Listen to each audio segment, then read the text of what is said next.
Let's jump right into this explainer.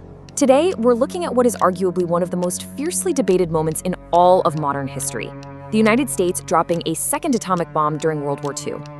Now, relying strictly on the historical record, we're going to try to answer one massive question.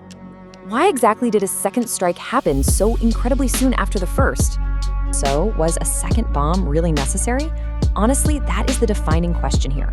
By laying out the actual timeline, digging into the official government justifications, and then looking at some really fascinating alternative theories from top military leaders at the time, we're going to investigate if this unimaginable level of destruction was truly the only way to end the war. Part 1. Targeting Nagasaki. Let's get into it. Just take a look at this incredibly brief, tense window of time. On August 6th, the Enola Gay bombs Hiroshima. Then, just 16 hours later, President Truman warns Japan to expect a, quote, rain of ruin from the air. A mere 3 days after that first bomb, on August 9th, the second one is dropped. And less than a week later, Emperor Hirohito announces Japan's unconditional surrender. I mean, it's just a staggering compression of historical events. Everything happened so fast. But here is a genuinely surprising historical fact that a lot of people actually don't realize. Nagasaki, it wasn't even the original target for that second drop. The B-29 bomber, known as Boxcar, actually took off from Tinian Island aiming for Kokura, which was a city that housed a massive Japanese arsenal. But when they got there, Kokura was completely obscured by heavy cloud cover. The crew literally couldn't see their target. So, forced to pivot right there in the moment, they diverted to their secondary option. The historical record shows that Nagasaki was only bombed because the primary target was saved entirely by the morning weather. It's a crazy twist of fate. And what's truly shocking here is the sheer difference between the weapons used in these two attacks. See, the Manhattan Project had actually developed two completely different technologies. The Hiroshima bomb, nicknamed Little Boy, was a uranium-based weapon. But the Nagasaki bomb, known as Fat Man, was an entirely different, highly complex plutonium design. Get this, it weighed nearly 10,000 pounds and generated roughly 40% more explosive force than the weapon dropped just 3 days prior. The resulting devastation was, frankly, apocalyptic. Detonating at an altitude of 1,650 feet at exactly 11:02 local time, the blast instantly wiped out a third of the city. And while it killed about half as many people as the Hiroshima bomb, mostly due to the surrounding geography of the city, the human cost was still unimaginably devastating. Close to 40,000 people were killed instantly. This staggering, horrific toll is exactly why the motivations behind this specific mission have been so heavily scrutinized for decades now. Moving on to Part 2, the official justification. So, the official narrative from President Truman and his administration was incredibly straightforward. They maintained that the second bomb was an absolute military necessity. The explicit goals: cut the war in the Pacific short, avoid a massive ground invasion of the Japanese home islands that was planned for that November, and ultimately save hundreds of thousands of American lives. From their viewpoint, the US was already planning to ramp up a sea and air blockade, and a massive bloody invasion was imminent. Defending the decision a couple of years later, in a 1947 Harper's Magazine article, Secretary of War Henry Stimson made the administration's math very, very clear.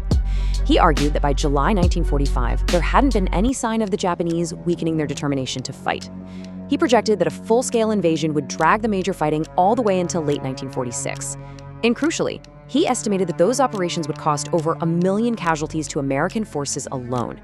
So this became the definitive, publicly stated justification, committing a horrific act to prevent an even more massive loss of life.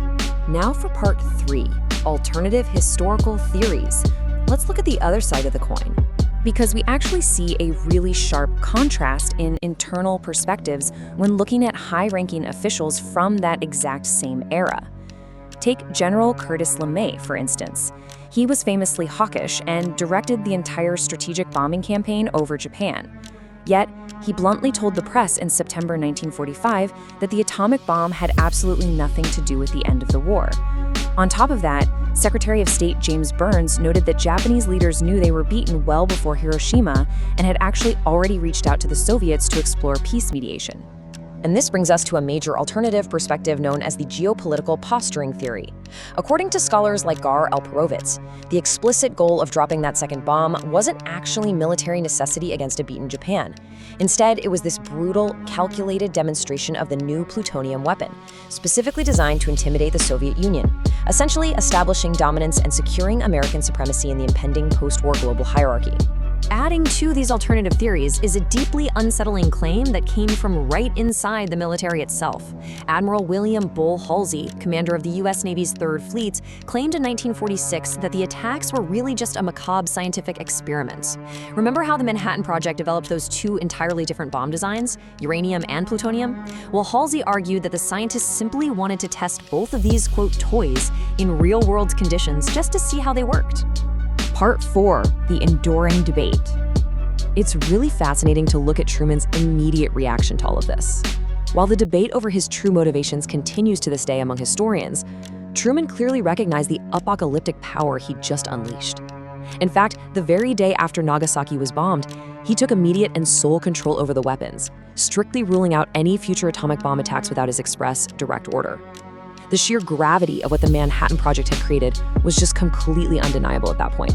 And yet, despite all those competing historical theories about geopolitical posturing against the Soviets or twisted scientific experimentation, Truman never wavered in his personal conviction. Later in life, writing a letter to his sister, he stated plainly that it was a terrible decision, but he made it to save 250,000 American boys. And crucially, he added that he would make it again under similar circumstances. He fully owned that official justification right up until the very end. So that leaves us at a profound historical crossroads. We've got the official defense of saving American lives, sitting right alongside claims of anti-Soviet posturing and horrific scientific experimentation.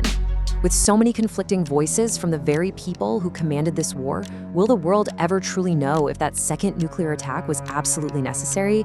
It's something to think about. Thanks for joining me for this explainer.